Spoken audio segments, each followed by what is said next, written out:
Assalamualaikum warahmatullahi wabarakatuh. Kali ini kami akan mempresentasikan materi kepemimpinan urutan ke-11. Sebelumnya perkenalkan kelompok kami. Yang pertama saya Maulana Idris, NPM 40. Saya Rahayu Prabawati, NPM 58. Dan saya sendiri Tarno Ardianto, NPM 81. Ya, yang pertama, definisi komunikasi. Komunikasi adalah suatu proses penyampaian pesan, ide atau gagasan dari suatu pihak kepada pihak lain agar terjadi saling mempengaruhi di antara keduanya, serta suatu proses di mana seseorang atau beberapa orang, kelompok, organisasi, dan masyarakat menciptakan dan menggunakan informasi agar terhubung dengan lingkungan dan orang lain. Manusia berkomunikasi untuk membagi pengetahuan dan pengalaman. Melalui komunikasi, sikap dan perasaan seseorang atau sekelompok orang dapat dipahami oleh pihak lain. Akan tetapi, komunikasi hanya akan efektif apabila pesan yang disampaikan dapat ditafsirkan sama oleh penerima pesan tersebut. Yang kedua, di sini sepertinya ada dua jenis komunikasi, yaitu holistik dan komunikasi interpersonal. Komunikasi holistik sendiri itu adalah ini konsepnya adalah bahwa segala sesuatu yang disampaikan adalah tentang diri kita. Lalu yang kedua, jika Anda akan mencapai hal yang besar, Anda harus berkomunikasi secara holistik. Tidak cukup hanya dengan menulis, tapi harus bisa diproyeksikan menjadi sesuatu yang akan membawa kesuksesan. Yang ketiga, Anda dapat merubah penampilan dengan cara merubah pola perilaku Anda. Maka rubahlah segala sesuatu pada diri Anda. Yang komunikasi interpersonal sepertinya ada dua jenis lagi, yaitu personal interactive skill, yaitu extrovert extraversion, yang artinya bersosialisasi, mengeluarkan energi, berinteraksi dengan orang lain, suka ketemu orang, bersemangat berdiskusi. Yang sebaliknya ada introvert atau introversion, yaitu menyimpan energi, membaca pikiran, memecahkan masalah, kerja sendiri, tak suka ketemu orang banyak. Komunikasi dalam kepemimpinan. Komunikasi merupakan salah satu cara penting dalam berinteraksi satu sama lain dengan tim atau atasan dalam suatu perusahaan dan organisasi. Karena komunikasi adalah proses interaksi dalam suatu ruang lingkup internal maupun eksternal yang akan sangat berdampak bagi lingkungan tersebut. Dalam komunikasi diperlukan sedikitnya 3 unsur, yaitu sumber, source, komunikator, sender, berita atau pesan, dan sasaran atau komunikan. Nah, ini ada 3 unsur dalam komunikasi. Yang pertama, komunikan. Komunikan sendiri adalah pihak yang menerima pesan dari pihak lain dan memberikan umpan balik atau feedback atau tanggapan atas pesan yang dikirimkan kepadanya.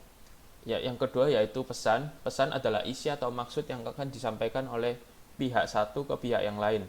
Yang selanjutnya adalah komunikator, pihak yang mengirimkan pesan kepada pihak lain.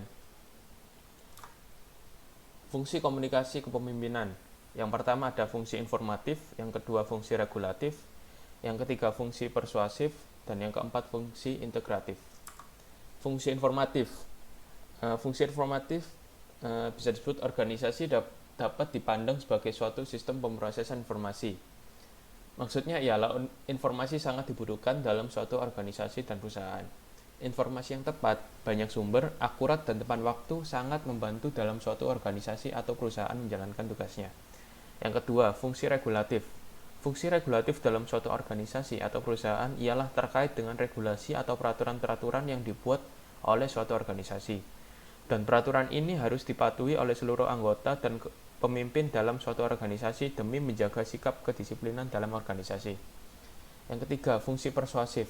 Komunikasi persuasif adalah komunikasi yang bertujuan untuk mengubah atau mempengaruhi kepercayaan, sikap, dan perilaku seseorang sehingga bertindak sesuai dengan apa yang diharapkan oleh komunikator. Yang keempat, fungsi integratif. Setiap organisasi berusaha untuk menyediakan saluran yang memungkinkan karyawan dapat melaksanakan tugas dan pekerjaan dengan baik. Ada 2 saluran komunikasi yang dapat mewujudkan fungsi integratif, yaitu saluran informasi formal dan saluran komunikasi informal.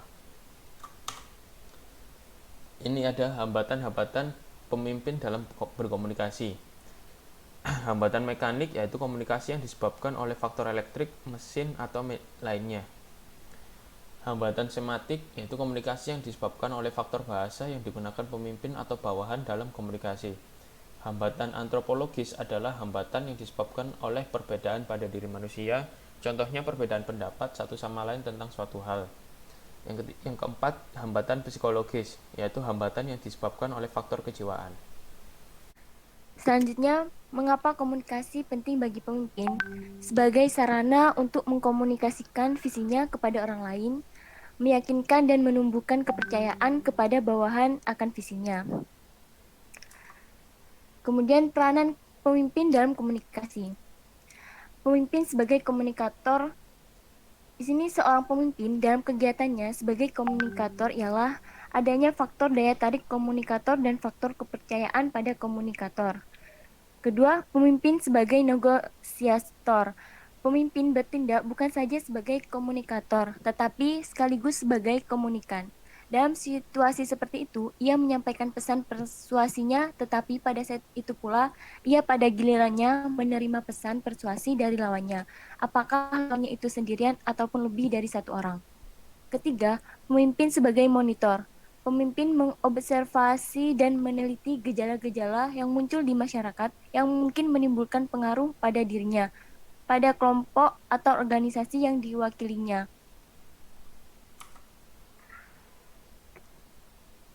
Selanjutnya, perbedaan manajer dan pemimpin dalam proses komunikasi. Untuk manajer sebagai information processor yang memfokuskan pada pengkomunikasian data-data, fakta, statistik, dan keputusan. Kedua, bertanggung jawab dalam mengarahkan dan kontrol melalui informasi yang disebarkannya. Untuk pemimpin, sebagai communication champion yang mengkomunikasikan visi. Kedua, dituntut membangun visi bersama, menyebarkan keyakinan, komitmen, dan semangat bawahan. Ketiga, pemimpin tidak saja dituntut untuk mampu berbicara secara efektif, tetapi juga harus mampu menjadi pendengar yang efektif. Keempat, pemimpin tidak saja menyebarkan informasi melalui kata-kata dan tindakannya, tetapi pemimpin juga menyebarkan keyakinan, komitmen, dan semangat pada bawahannya. Kemudian, Berikutnya adalah perbedaannya, yaitu dialog dan diskusi. Dialog adalah menyatakan perasaan, menggali asumsi, menahan kecurigaan, membangun kesamaan perspektif. Sedangkan diskusi lebih ke mempertahankan posisi, membela keyakinan, meyakinkan orang lain, dan membangun oposisi. Berikut adalah hasil dari dialog. 1. Pemecahan jangka panjang. 2. Pemecahan inovatif. 3. Kesatuan kelompok. 4. Makna yang dimiliki bersama. 5. Merubah kerangka pikiran. Selanjutnya adalah hasil dari diskusi, yaitu 1. Pemecahan jangka pendek. 2. Persetujuan logis. 3. Oposisi dikalahkan. 4. Mempertahankan kerangka pikiran.